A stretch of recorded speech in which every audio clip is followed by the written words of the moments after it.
I'm Brian Hutchinson of Cannonball Creek Brewing Company, and this is the Brewer to Brewer podcast from All About Beer. My guest is Michael Aubuchon from Kowakai Brewing Company in Kyoto Japanese Market in Oceanside, California. And he's here for a conversation that goes beyond the brew house and into topics that matter to brewing professionals and curious beer drinkers. First, please visit allaboutbeer.com and follow on social media at allaboutbeer. And to support journalism in the beer space, check out allaboutbeer.com/support. We'll get into the conversation in just a moment, but first this message. Hey friends, this is Andy Crouch at All About Beer. Let's take a second to thank our friends at Human Robot in Philly for their support of All About Beer. As one of our newest underwriters, Human Robot shows that it loves great words and pictures about beer as much as 10-ounce milk tubes of Czech-style Mliko pours, something they invented. With their focus on classic styles and most importantly great lager beer, Human Robot has understandably made a great name for itself. Join me in celebrating their luscious lagers and fine ales.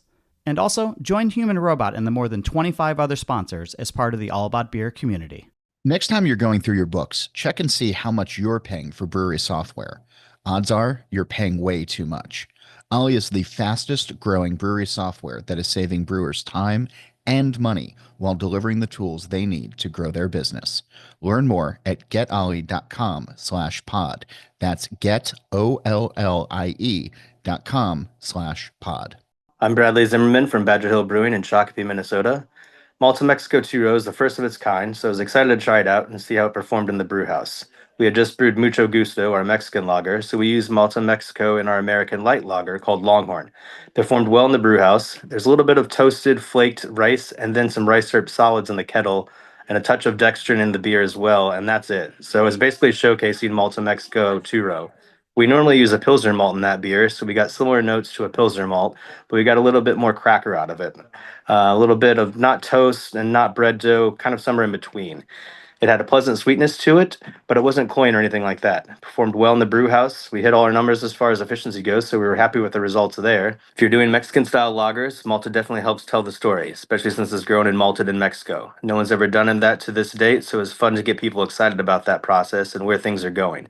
We definitely like to tell that story. Contact Malt Europe today and visit maltingco.com. Okay, let's get into it.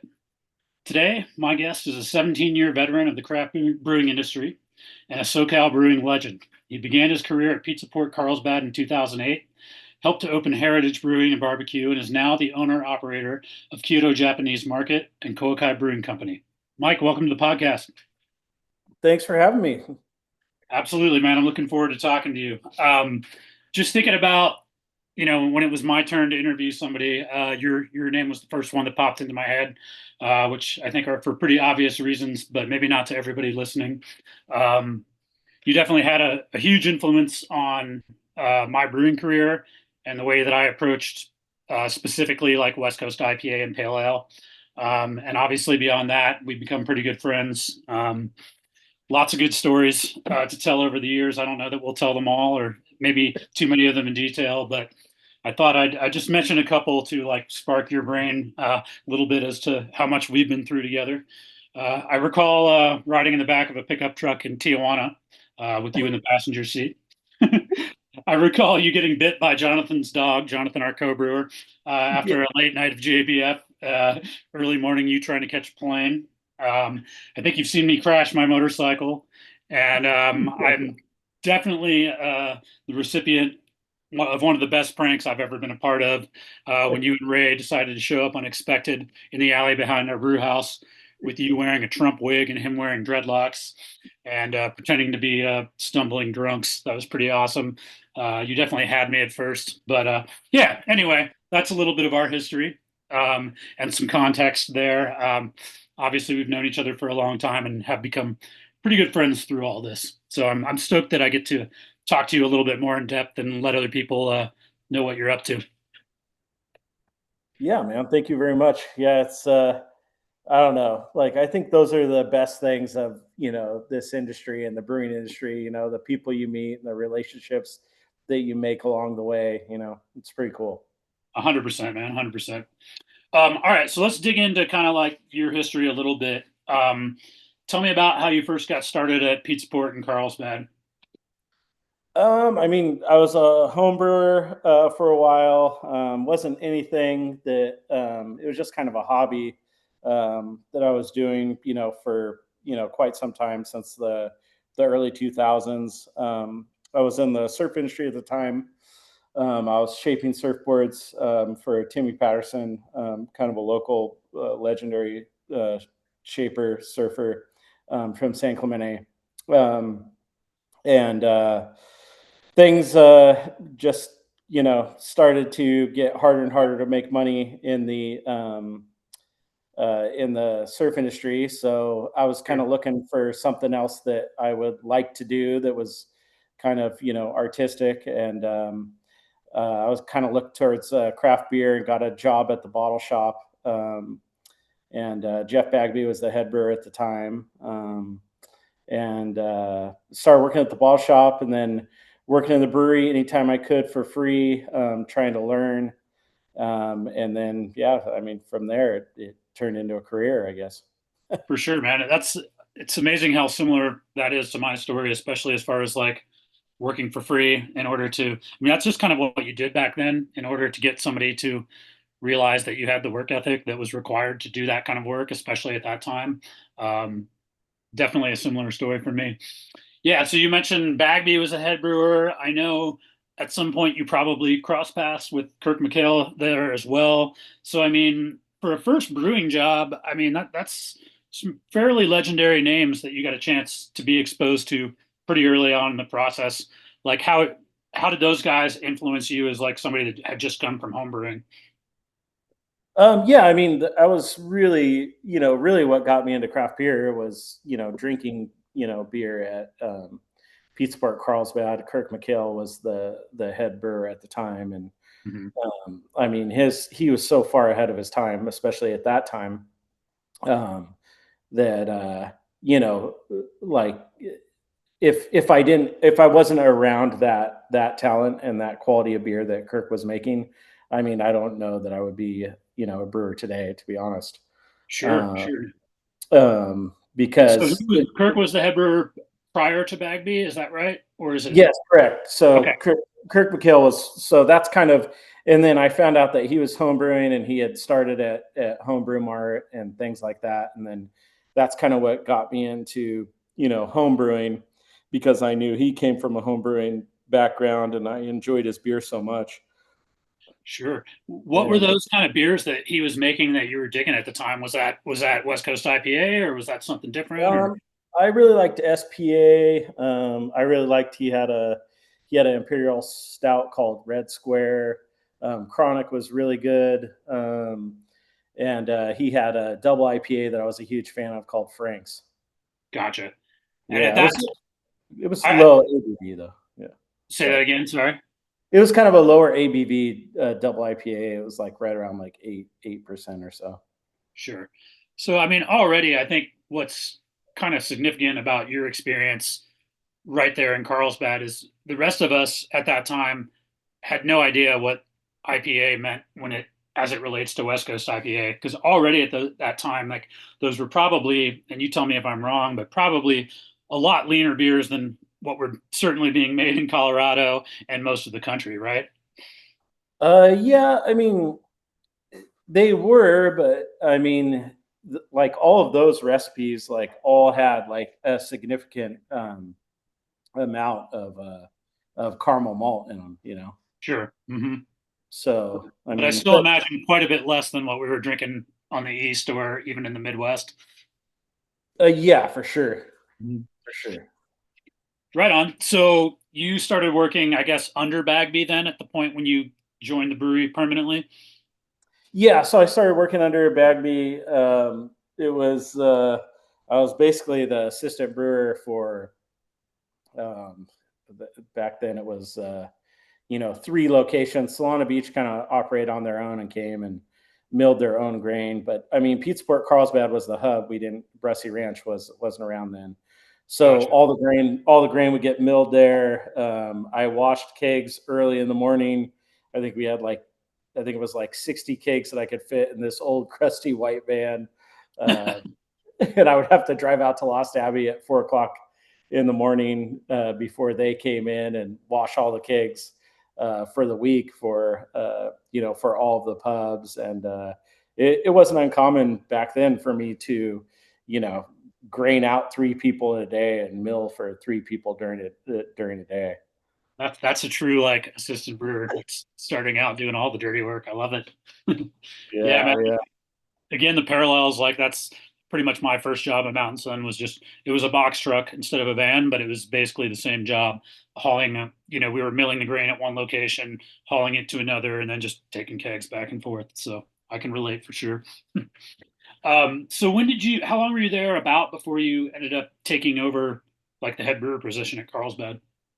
Well, I took over the head brewer position in Carlsbad in 2012, and before then, for a while, I was primarily Yiga's assistant in Ocean Beach, and Mm-hmm. I helped him open Ocean Beach. I can't even remember what year. I guess I don't know what year that was. I think that was maybe 2008. I think Sure, 2009. I don't know. I can't even remember sure, when sure. Open Yeah. opened. Sorry. No, I don't remember when anything happened either. It's part of the industry. Um, so anyway, like as you kind of took over there, like I'm thinking back, I think when I met you, you were already head brewer at Carlsbad and probably had been for a little bit. I feel like the first time I met you was when you and Adam came into Cannonball and y'all just stopped in and were drinking a couple beers. And I remember being like a little bit starstruck that there was like Pete Sport Brewers in my brewery in Colorado, and a little nervous. But you had said some cool stuff about our beer, and I think that's sort of how our relationship started. And after that, I saw you in Portland at CBC, and as I mentioned, talking to Alex on our last podcast, that was kind of I was planning on trying to hook up and see if you'd be willing to do a collab, which you were cool enough to do with us, and that was kind of where our friendship, as well as just us starting to do beer together, started. Ironically enough, I was trying to figure out a beer to drink while we were talking, and I poured myself one of our Strat Boys. It's a fresh hop version, and I hadn't even thought of this prior to the podcast, but I just realized that beer originated with you and with us as a collab. As I don't know if you remember it or not, but it was like an all Strata hopped lager, and that was like way before West Coast Pills was a title. I think I don't even remember what we called it, probably a hoppy lager or something like that. But that's still a staple that we're making here, at least annually and a little bit more typically. But I thought that was kind of fun. Do you remember that beer? Oh yeah, I wish I had a Strap Boy right now. I'm drinking Orion Japanese lager. Hey, nothing wrong with that. Yeah, it's awesome. It's an awesome lager, but it's Well, not so that Strap. honest, sorry, man. That honestly kind of segues into where I was going to go with it. As you were head brewer at Carlsbad, I feel like you started to. I mean, I think about, and again, please correct me if I'm wrong, because I'm also going back in the years and doing the best from memory. But I feel like, as far as like West Coast IPA, you definitely kept that going strong and changed a lot of the ways that Pizza Port was brewing West Coast IPA. Raceway IPA was your beer, right? Yes, correct. Yeah. And then I'm pretty sure you started Japanese lager there as well, right? Yes, yes, I did. Was Pete Sport doing a lot of lagers before you took over the helm? No, and I mean to be fair, um, you know, Pete Sport Carlsbad, I had 12 is 15 barrel system. I was, all older equipment, but Sure. uh, I had, more fermentation capacity, and I was busier, but I was the only one really that kind of had the fermentation capacity to kind of do loggers. Mhm. So, not pubs like really had that capability too much, but I was always fascinated by loggers, and with spending time in Germany and spending time in Japan, because of my wife Sure. and her family, and traveling to those places, just really, I really just fell in love with lager, and Yeah. just kind of looking at how I could become a better brewer, and stuff like that. I just kind of just tried. I just gravitated towards lagers and really tried really hard to, get better at those style of beers and ask questions and things like that. Sure. Well, that's definitely like I definitely want to take a deep dive into sort of that aspect of you in lager brewing, as well as sort of how you developed your style of West Coast IPA. So I'm going to touch back on that in a bit, but I kind of want to continue with sort of your career path, and then we'll dive a little bit deeper into the beer thing. So overall at Pete'sport, you were there, what, how long about? It was like around 15, 16 years, I think. I think it was That's 16 years when I left or so. I can't remember. I that's a can't solid remember. stint, man, to be anywhere. That's amazing. Yeah. Um, and then you did kind of a brief stint helping to open a brewery at Heritage Barbecue, which was also in Oceanside, right? Correct. Yes.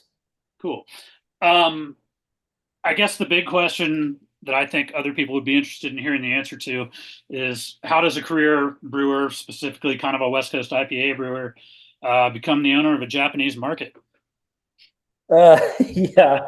Well, we were looking for a location, and we were having a hard time, finding a place. And I had been shopping at this Japanese market for like 30 years, and my wife had been shopping here for 20 plus years, since she'd been in the States. And the family knew that we were looking for a location, and they were looking to get out of the market. They had had enough. Okay.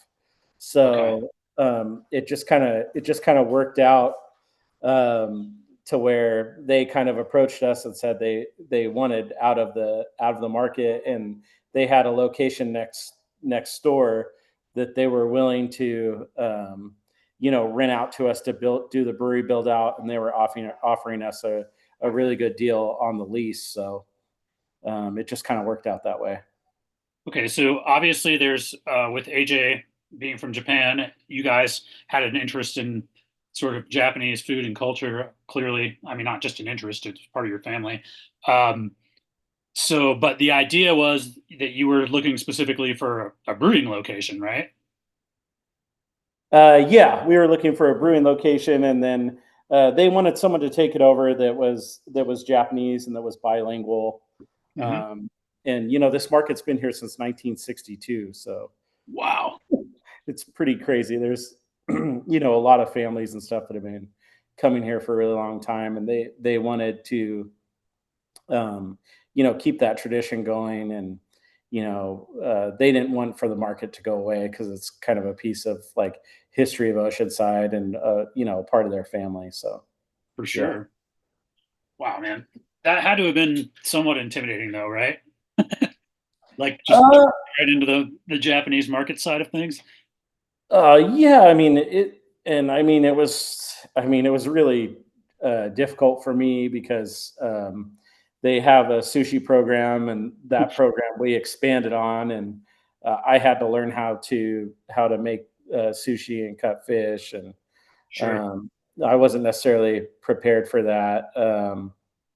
But you know, having my wife, who is very, very you know like good with customer service and things of that nature, and comes from the culinary background of being in Japan, and knows what products the Japanese want and stuff. Like, I saw it as maybe an opportunity to you know, make money while I was doing the brewery build out, which Sure. is kind of what it ended up, being. We don't have a Yeah. whole lot of cash flow coming in, but at least we had some cash flow coming in, and I had something to do while I was building out the brewery. 100%, man. I mean, a ton of work, but also like for those of us that have had to start breweries without a giant source of cash flow, we all know that we need to make money while we're in the process of getting a brewery up and running. So, Yeah, I mean, did you sorry, go go ahead? ahead. Oh, I Oh, was I just just going to ask. Darn it, Zoom. Did you meet AJ at Pizza Port? no, I did not meet AJ at Beatsport. Okay, but she worked She there. No, I was shaping surfboards and doing construction at the time, and working at Starbucks. Gotcha. So she came in there to study. She was a Maricosta exchange student. Um, and yeah, I was working at Starbucks, and she came in there, and she ended up waiting for me till I got off, and we ironically had our first date at Peaceport in front of the brewery when Kirk McHale was a head brewer at the time. Nice. Nice. Yeah, because I know that like it's for a long time now, you guys, because I know that she was at Heritage for a while you were there. Obviously, she was managing the front of the house at Pizza Port when you were brewing, right? And now you guys have opened a market together and are about to do the brewery, man. So you guys have been doing this together for a long time. Yeah, no, I mean, we kind of like you know, we both of our kind of like strengths and weaknesses are, very very aligned. She's a lot better at the front of the house than I am. Um, Obviously I brew the beer and cook the food, so I'm a little bit, better, in those areas of the business. So we've kind of like, it kind of works out. Sure, sure. No, that's awesome. Um, so obviously like sushi was a new thing for you, but I think it's important to note like you've been passionate about cooking and food in general for a really long time. I mean, you and I used to discuss barbecue all the time, and I remember going out to Carlsbad. I think we did a collab with like, gosh, we did that Colorado beer, and I know like Comrade came out, Westbound came out, and you were catering the event at Pizza Port Carlsbad. And despite me having more than my share of beers that day, I do recall your brisket quite a bit, and it was fantastic. Um, so clearly, you guys are doing sushi and stuff now. Have you incorporated barbecue into the market as well, or Yeah, I have incorporated a barbecue program. It's all, Japanese inspired barbecue on a yakitori grill. Um, and I have done, some things with briskets and Kahlua pork and stuff like that, as well here at the market. So cool? And yeah, because I remember when you had first made that decision. I think we talked on the phone, and you were like, well, I mean, you essentially purchased it with like sushi inventory already there, right? And so you had to figure it out pretty fast. yeah, it was very difficult. And the family here, they helped me. And then one a guy that AJ went to college with, who he actually runs the bluefin pins in Ensenada. His name's Daichi, and he has a high end sushi restaurant in Ensenada. He helped me out some, and then watched YouTube videos, and just kind of just got obsessed with it, and just until I got good at it, just kept repetition and hard work. Sure.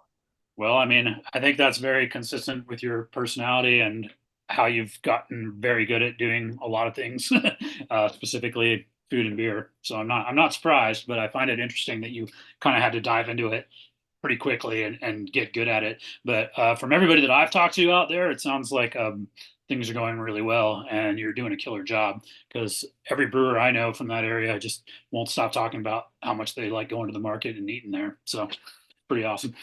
Um, Tell me a little bit about, so obviously the brewery is getting started. We talked a little bit about this the other day. Koakai, am I pronouncing it right? Yes, correct. Awesome. um, what's the name come from? And tell me a little bit about kind of what your vision is for the brewery and the market together. Yeah, so I mean, my wife named the company. So I woke up one morning, I don't know when it was, but yeah, I had a 5 foot Japanese boss at some point, uh, over 23 years of being together. I don't know when it happened, but it happened early on. But yeah, she felt very strongly about the name. Kokai in Japanese means a little red, and all of our kids have a little red in their hair. They look very Japanese, but they do have a little red in their hair, from Sure. my heritage. and it also means like ocean warrior, which is AJ's full name. Tomami Kaiho actually means saving the ocean with my beautiful friends. So Oh, wow. so kind of had a dual meeting, and it's a Japanese Hawaiian market. So she wanted to keep that theme, and we kind of had our food along that theme. So she really liked that name, and that's where it comes from. That's very Um, cool, man. Very well thought out. yeah, so it's pretty cool. And then as far as like my vision for the beers, I mean, it'll just basically be, you know, West Coast style beers, just really similar to what I did um, at Pizza Port. The draft list will be a little bit smaller. And I will definitely do Japanese lager and have like a strong lager program as well.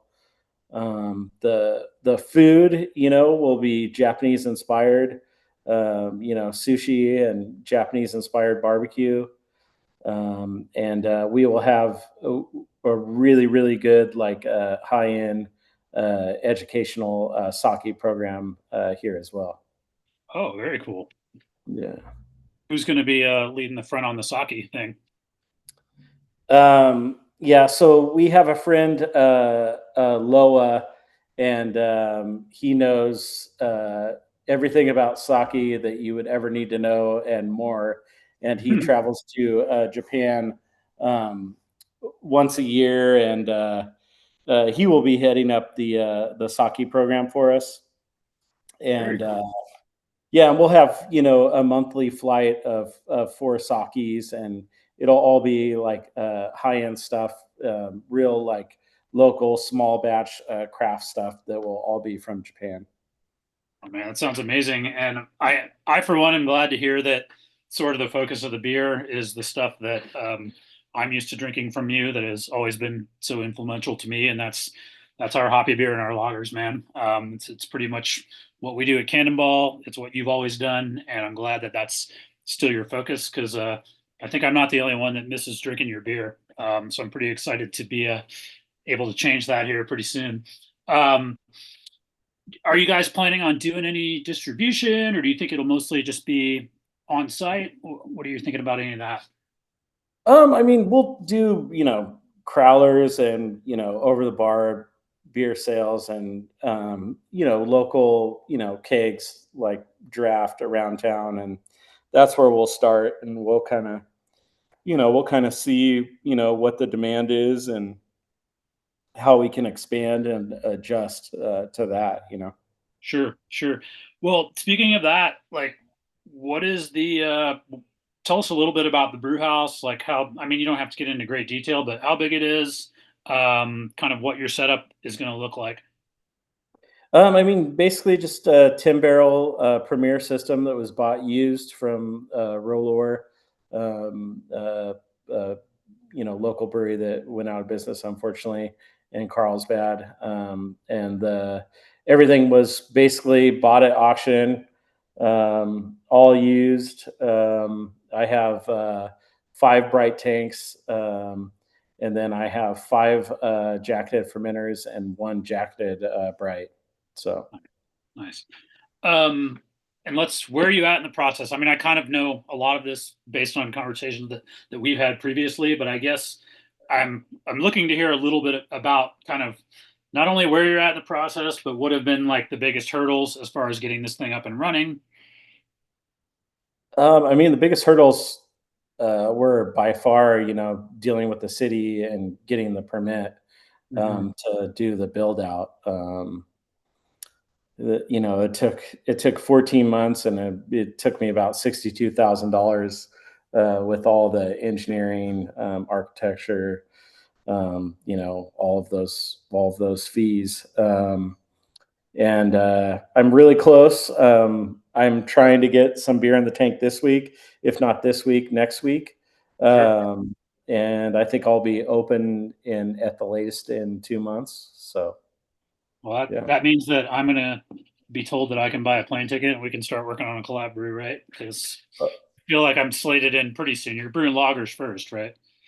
Yeah, yeah. I'm gonna brew. I'm gonna get 3 lagers in the tank, and then yeah, dude, after that, I'll be giving you a call and we can get some IPA in the tank. That'd be awesome.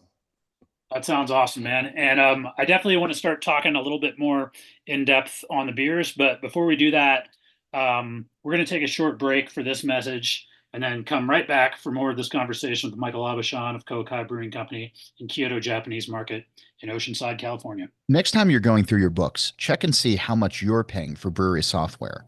Odds are you're paying way too much. Ollie is the fastest growing brewery software that is saving brewers time and money while delivering the tools they need to grow their business. Learn more at getollie.com/pod. That's getollie.com/pod. Hey friends, this is Andy Crouch at All About Beer. Let's take a second to thank our friends at Human Robot in Philly for their support of All About Beer. As one of our newest underwriters, Human Robot shows that it loves great words and pictures about beer as much as 10-ounce milk tubes of Czech-style Mliko pours, something they invented. With their focus on classic styles and most importantly great lager beer, Human Robot has understandably made a great name for itself. Join me in celebrating their luscious lagers and fine ales. And also, join Human Robot and the more than 25 other sponsors as part of the All About Beer community. I'm Bradley Zimmerman from Badger Hill Brewing in Shakopee, Minnesota. Malta Mexico 2 is the first of its kind, so I was excited to try it out and see how it performed in the brew house. We had just brewed Mucho Gusto, our Mexican lager, so we used Malta Mexico in our American light lager called Longhorn. Performed well in the brew house. There's a little bit of toasted, flaked rice and then some rice syrup solids in the kettle and a touch of dextrin in the beer as well, and that's it. So it's basically showcasing Malta Mexico 2. We normally use a Pilsner malt in that beer, so we got similar notes to a Pilsner malt, but we got a little bit more cracker out of it. A little bit of not toast and not bread dough, kind of somewhere in between. It had a pleasant sweetness to it, but it wasn't cloying or anything like that. Performed well in the brew house. We hit all our numbers as far as efficiency goes, so we were happy with the results there. If you're doing Mexican style lagers, Malta definitely helps tell the story, especially since it's grown and malted in Mexico. No one's ever done that to this date, so it's fun to get people excited about that process and where things are going. We definitely like to tell that story. Contact Malt Europe today and visit maltingco.com. All right, welcome back. As I've mentioned, you've had a significant impact on the way that I brew West Coast IPA. Tell me a little bit about your approach to West Coast IPA over the years. Like what's changed and what's stayed the same? I mean, I know for me, you were my first introduction to like using Pilsner malt instead of two-row. And that was a long time ago. That was certainly before most people were doing that in this part of the country, and I think in most of the country.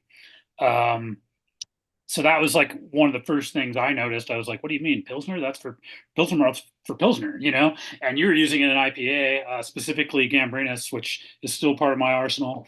I also remember you introducing like rice flakes into IPA. So a lot of kind of unique approaches. I think specifically when it comes to stuff like using the rice flakes, I don't think anybody was doing that besides you. Talk to me a little bit about that, like how you started developing some of these strategies with IPA. Yeah, I mean, well, like kind of when I took over at Pete's Port Carlsbad, there was still, a real, most of the, Pete's Port brewers were using, Care Pills and Crystal 15 in the IPA. And while I was assistant brewer, I was still like pulling yeast off the tanks and like home brewing pretty much every single weekend at that time. Sure. And I had a pretty elaborate homebrew system, like set up with temperature control and everything.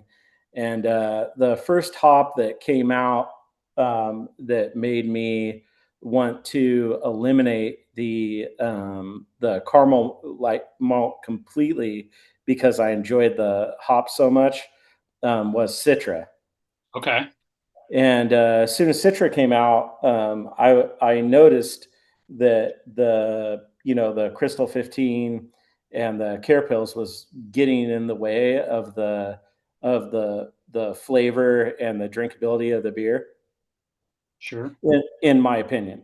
Well, mine too. Yeah. So then I started trying to develop. So then, I started using, all like two-row and Pilsner malt. And I came across Gambrinus and the premium pills because I was basically like looking for something that was like a lighter Levabon than two row Sure. and gave off a lighter flavor. And so I started experimenting with that, and then it became like it was like when I was just using like the Pilsner malt and the two row, it was like too much. So then I started trying to like add back sweetness through like rice flakes, wheat malt, like stuff that was really really light, but would give it a little bit of sweetness and background to kind of balance all that bitterness of the hops and all that. My beers were really really dry too. Everything below one Plato, so you kind of needed something in there. Sure. No, I think that's honestly pretty exceptional because a lot of the things that you're talking about right now, you know, as modern brewers, people might take that for granted. But this is not how people were making IPA. Certainly back in the day when I came up, I know that when we first opened Cannonball, I was trying to get leaner and leaner, but this is, it's common knowledge now to a lot of people brewing West Coast IPA, but it certainly wasn't at the time. And to think about you sort of developing these beers and tasting them and thinking about them, I think it's understated how much you probably influenced a lot of what's happening right now in that way. I know you did for us, and I know that in Colorado, nobody else was really getting that lean and starting to recognize that certain malts interfered with hops. And that's just me here in Colorado, but I think that that influence is pretty profound, man. And I think it's incredible that you were at Pizza Port drinking what were already amazing IPAs and thinking about how you could make hop expression shine through even better. So I'm pretty impressed by the fact that you're like homebrewing and figuring that out kind of on your own. It's amazing. So talk about a little bit like what you're about to start making IPA again, right? It's only been a few years off. I mean, several, but what are you thinking? Are you going to go back to what worked for you before? Are you thinking about trying anything new? Like, what direction are you thinking about with IPA now? I mean, I think that I'll just kind of get back into it, what I was doing before, what I already know, works.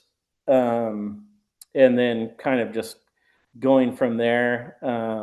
There was a lot of, hops that I worked with when I was trying to do some new things that I couldn't really get a hold of, like that Superdelic was, I mean, the Yeah, first time I smelled that hop was at, I can't remember where that was. That was at like they had a small bit of it at one of the CBCs, and I was like, "What the hell is this?" And it was just like a number or something. But just experimenting with blending some of those New Zealand hops with some American hops, and just kind of doing what I've done in the past, and just kind of seeing what new what new hops pop up. And I really, obviously, like being here, Japanese market and things like that, really want to make the best Japanese lager that I've ever made. So I've been sure, dissecting that, and just those kind of things, and just kind of really pair the food, be involved with the food, and pair the food really well with the beer as well. for sure, man. It's funny because I was going to get into lagers next anyway, and I'm definitely curious to hear about your approach to Japanese lager and kind of what that means to you, and even more like technically how you would build a beer like that.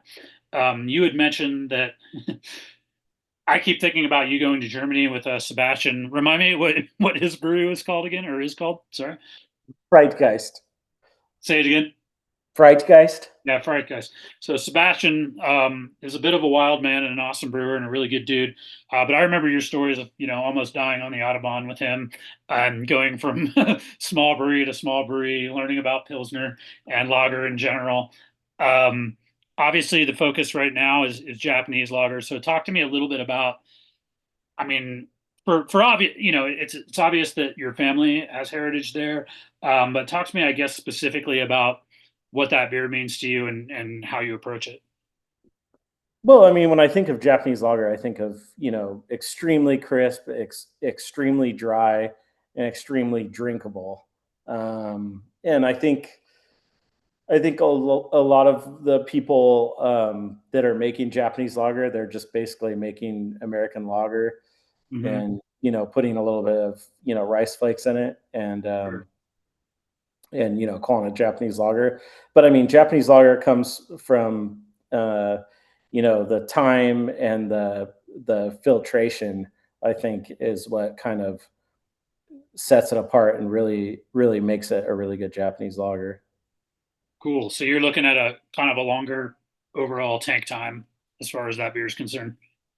Yeah, a longer tank time and more filtration. I think Okay. Cool. so. Um, and what sort of filtration are you going to be doing at the new brewery?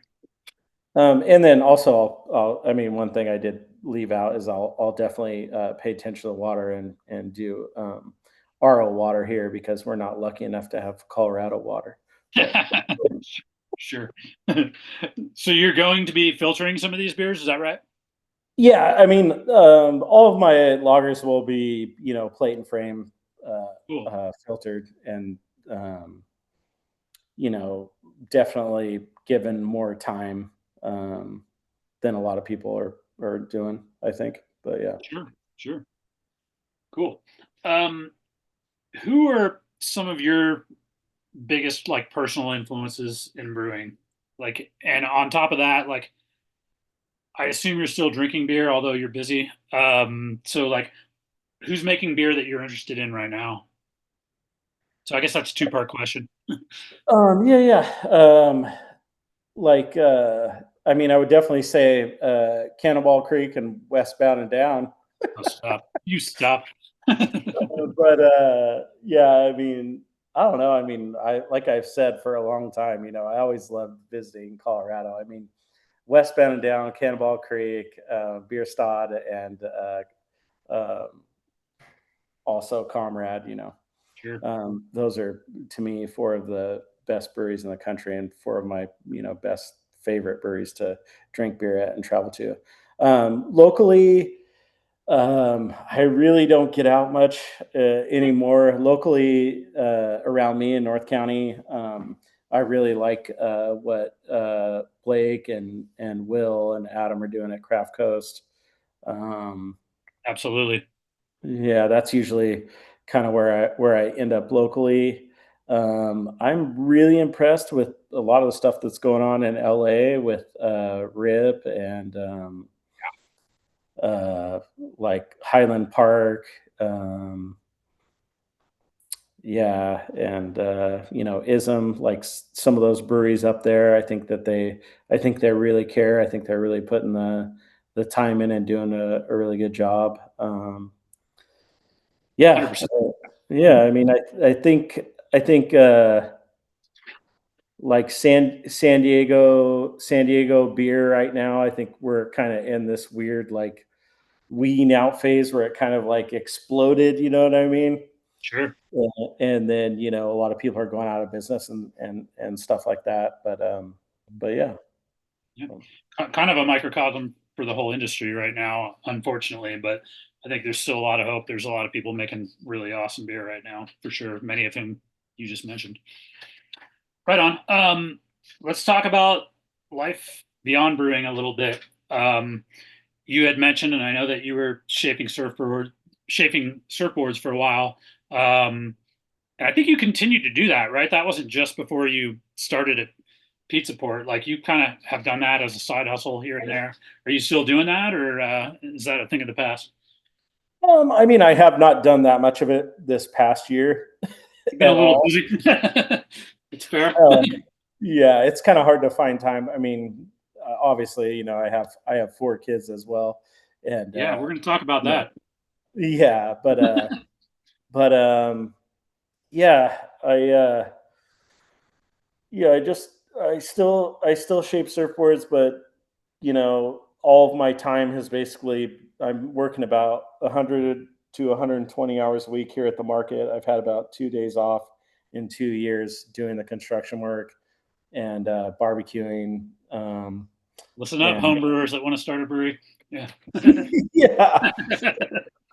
So so yeah, so Fair and enough. Fair yeah, enough. Well, yeah. I always like to joke that you have, 14 or 17 kids, but as you stated, you really only have four. But you do have three boys, all of whose their names all start with Z, right?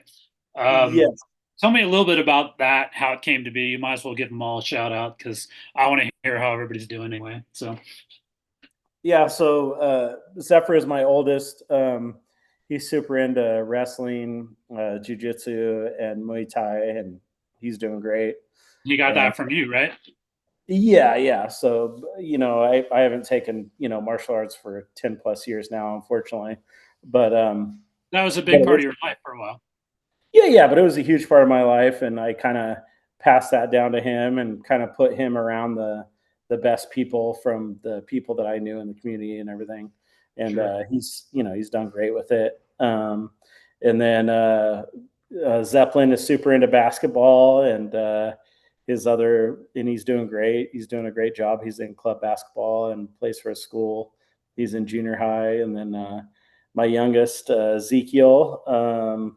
He's into basketball and playing video games, and yeah, my beautiful little daughter, my little sassy daughter, um, she's she's into what girls are into, Barbies and stuff like that. But yeah, it's great. We need somebody on Team AJ, right? Can't just be a bunch of For sure. um, why the Z names? I don't necessarily know. Me and AJ were discussing names, and we really liked Zephyr with our first kid, and Yeah, then we just kind of stayed on the Z theme, so we got the three Z boys. very cool, very cool. Um, what's been different about raising a little girl as opposed Oh to man. boys? I say this because you've got three boys and I've got two boys, so I don't have the little girl experience. So I'm just curious how that's been different for you. Yeah, it's just a breath of fresh air after three boys. She started talking so much earlier, and she's I don't know. She's very intuitive, very smart, very, very good conversationalist, very good at, manipulating things and getting what she wants, because she Right. knows she's the only girl. She's so fun to be around. She's super into rollerblading right now. It's so cool to come home and be with the family for sure. That's awesome, man. I have to take my youngest son to like Skate City for some school event tomorrow. I'm not looking forward to it because I cannot roller skate to save my life, and nor will I try.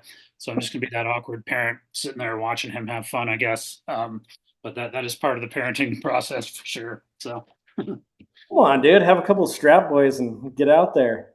there you go, man. Maybe throw on a couple like a pair of jorts or something and just get after it. Yeah, we'll see. Well, cool, man. I really appreciate you talking to me. It's been a blast for me. I want the world to know that your brewery is about to open and that your market exists. So I appreciate your time, man. It's been super fun for me. Yeah, dude, thank you so much for choosing me. Like, I've always looked up to you as a brewer as well, and it's been so great to develop and maintain the relationships with other brewers like yourself that in the industry, where I can call and we can bounce ideas off of, and I can learn from. And yeah, I'm really, really honored and really stoked that you picked me, and I'm just so happy for all of your success. You're one of the best brewers in the country, and I'm so stoked that you won this past year Brew Pub of the Year at GABF. Man, that's awesome. Thanks, dude. Thanks. I appreciate it. And honestly, I can't wait to get out there. So I will be waiting on your text to say that you're going to be up and running to make an IPA, and I will buy a ticket and we will get to hang out and make beer together, which we haven't done in a while. And I'm looking forward to it. Yeah, man. I'll be calling you soon. All right. Thanks, dude. See you later. Have a good night. Mike will be back on the next episode of this show as the host, having a conversation with a brewer of his choosing. That will be on the air in 2 weeks, so make sure you tune in for that.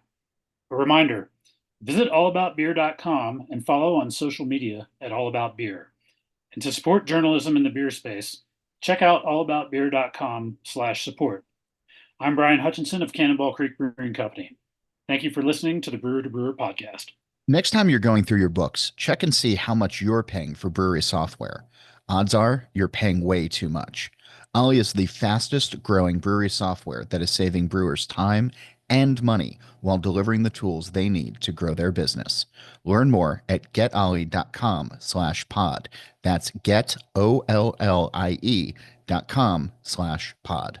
Hey friends, this is Andy Crouch at All About Beer. Let's take a second to thank our friends at Human Robot in Philly for their support of All About Beer.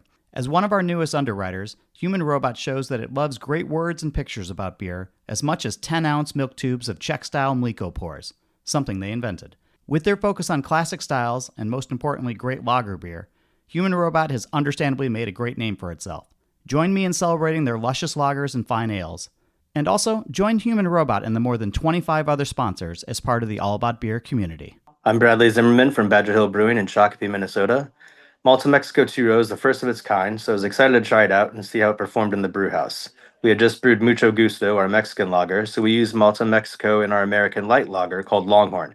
Performed well in the brew house. There's a little bit of toasted, flaked rice and then some rice syrup solids in the kettle and a touch of dextrin in the beer as well, and that's it. So it's basically showcasing Malta Mexico 2-Row.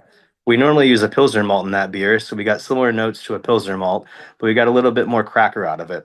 A little bit of not toast and not bread dough, kind of somewhere in between. It had a pleasant sweetness to it, but it wasn't cloying or anything like that. Performed well in the brew house. We hit all our numbers as far as efficiency goes, so we were happy with the results there. If you're doing Mexican-style lagers, Malta definitely helps tell the story, especially since it's grown and malted in Mexico. No one's ever done that to this date, so it's fun to get people excited about that process and where things are going. We definitely like to tell that story. Contact Malt Europe today and visit maltingco.com.